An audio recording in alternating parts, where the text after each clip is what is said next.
America के पूर्व राष्ट्रपति डोनाल्ड ट्रंप ने गुरुवार को घोषणा की कि 1 अक्टूबर से देश में आने वाली किसी भी ब्रांडेड या पेटेंटेड दवा पर 100% शुल्क यानी टैरिफ लगाया जाएगा।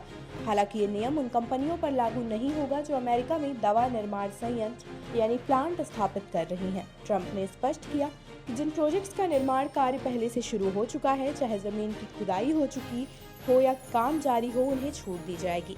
ट्रंप ने सोशल मीडिया पर कहा, ऐसे फार्मास्यूटिकल उत्पादों पर कोई शुल्क नहीं लगेगा जिनकी फैक्ट्री का निर्माण कार्य शुरू हो चुका है।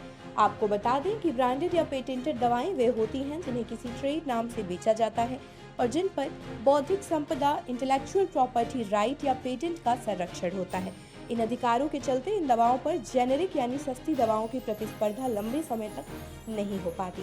इसी के साथ ट्रंप ने यह भी ऐलान किया कि 1 अक्टूबर से अमेरिका में आयात होने वाले भारी ट्रकों पर 25% शुल्क और किचन कैबिनेट, बाथरूम वैनिटी और संबंधित उत्पादों पर 50% शुल्क लगाया जाएगा।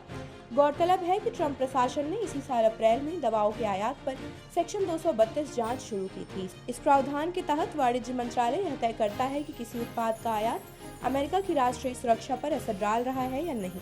पहले भी इसी कानून के तहत कारों और एल्युमिनियम पर शुल्क लगाया गया था।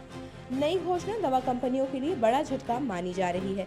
इन कंपनियों का कहना है कि ऐसे शुल्क दवाओं की कीमतें बढ़ा सकते हैं, अमेरिका में निवेश कम कर सकते हैं और दवा आपूर्ति श्रृंखला को बाधित कर सकते हैं, जिससे मरीजों की जिंदगी पर असर पड़ेगा। हालांकि ट्रंप ने पहले अगस्त में कहा था कि वह दवाओं पर 250% तक शुल्क लगाने पर विचार कर रहे हैं।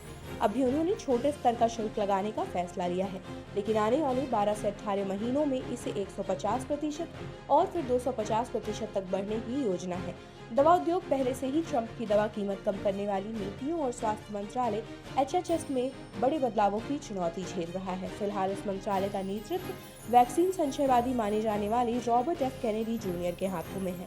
यह कदम ट्रंप की बदलती टैरिफ नीति का हिस्सा है, जिसका मुख्य उद्देश्य अमेरिका में मैन्युफैक्चरिंग को दोबारा खड़ा करना है। नई घोषणाओं के साथ ही वाणिज्य मंत्रालय ने बुधवार को रोबोटिक्स, औद्योगिक मशीनरी और मेडिकल डिवाइसेस के आयात की भी जांच शुरू कर दी है। इसके दायरे में अब व्यक्तिगत सुरक्षा उपकरण यानी PPE भी आ सकते हैं, जैसे सर्जिकल मास्क, N95 रेस्पिरेटर, दस्ताने और अन्य चिकित्सा उपयोग की चीजें, जिनमें सिरिंज और सुइयां भी शामिल हैं। आप देख रहे हैं सौगंध टीवी, सौगंध वतन की।